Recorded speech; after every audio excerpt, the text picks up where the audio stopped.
Okay, most of you know I built a dyno all by myself. Had a little help from Drawer Design with welding the actual end caps in the drum there.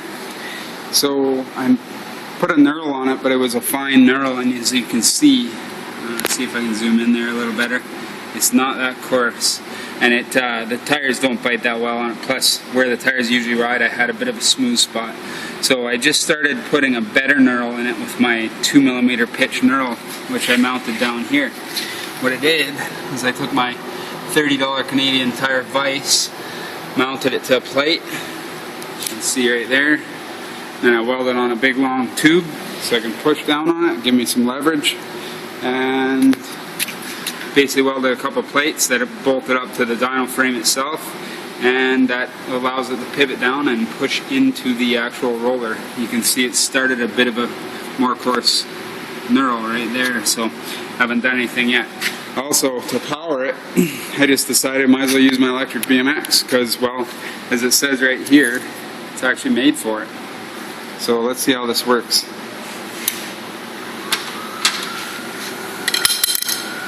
So I can hold this throttle separately.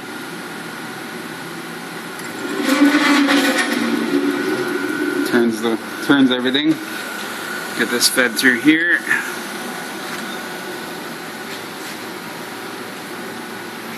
Okay, so it's kind of hard to do with my hand, so got my safety sandals on. I'll just push down a little bit with my foot, and I'll turn the throttle.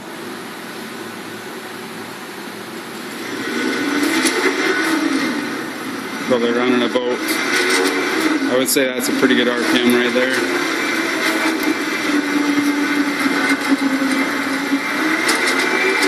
This bike has a lot of power, so I don't have to give it a lot of throttle. Let's just see what that did. Oh yeah, you can see it dug in pretty deep there. That's going to work really good. Let's see if I can zoom in a little clearer. My helmet cam's actually getting repaired, but basically I figure if I can get the width of the vise, I should be able to do pretty good. I only need a contact patch, probably roughly anywhere from 2 to 4 inches for the average motorcycle tire. Like this tire, for instance, is probably only grabbing from approximately 3/4 to 1 inch. So I think if I can get it wide enough there, I should be good to go. Okay, I just finished basically giving my dyno a quick knurl. Never quite thought ahead to give myself quite enough travel, but I got it pretty close. One of the tricks was to actually use the spinning adjustment on the vise to line it up so that the knurl would actually drive straight on the roller. That was a pretty neat little thing. Then what I did is I just spaced one side over, moved the plate back and forth. I switched that around and got a pretty good range. I got a roughly, yeah, a good 5 to 6 inches anyway there of a good pattern.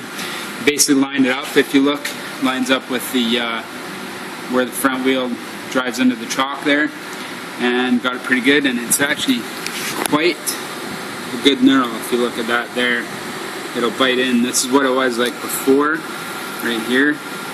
Then you come over and you can see the transition, the difference between the two. The old one was probably maybe a 0.8 or a millimeter pitch. The new one's a 2mm pitch. So yeah, again, that's a really good, you can feel it with your hand, it's going to grab a lot better. You can feel the old one there, not so much, but it should be pretty good. I think that's going to help quite a bit. Yeah, my little X5 motor on my BMX is actually running pretty warm right now.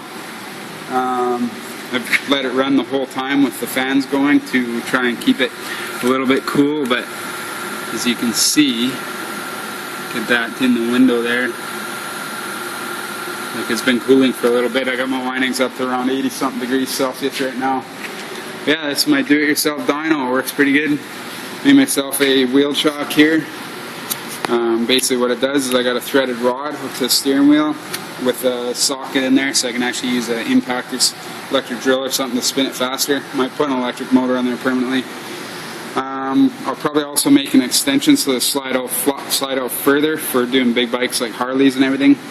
The roller itself weighs 640 pounds. That includes the end caps there and the 3-inch diameter shaft. The pillow blocks there are rated for quite a pretty high rate. I can't remember what it was, but I don't expect to spin it past roughly probably 200 kilometers an hour in like a really high-end dyno run, and even then I'll probably wear a helmet and everything. Everything's pretty safe. It's just a big spinning piece of metal, so it's not a big deal. Yeah, pretty handy to have for doing all this electric bike stuff.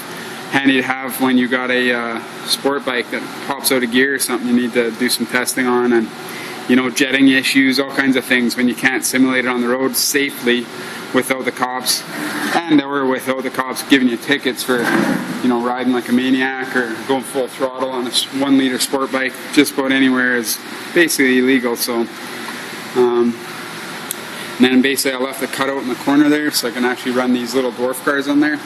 Plan is to actually make a jig that'll hold both front tires up front here and clamp them down properly, strap them and clamp them into a little dish type device, and line it up under the rear wheel there. Driving from, if you guys ever seen these, they have a diff that has a short and a long axle. I can show you one over there. These guys run here on the island quite a bit. I don't mind helping them. Most of the club's a pretty good group of people. So you can see what they do is they actually cut one axle, make it shorter, they respline the short one, and then they actually use a chunk of metal and they fish plate it and lengthen the other axle so it'll work. So you want to drive from the short axle, it's going to be the stronger one. That's why I designed the dyno the way I did. Those little dwarf cars run 1 liter sport bike motors basically. They're limited to 150 horse here on the island, so it's not quite so exciting. Not like the guys in the States, I heard they're allowed, I think it's 180 horse or something max, but these guys are trying to keep it so they don't spend so much money. There's my YSR I'm working on.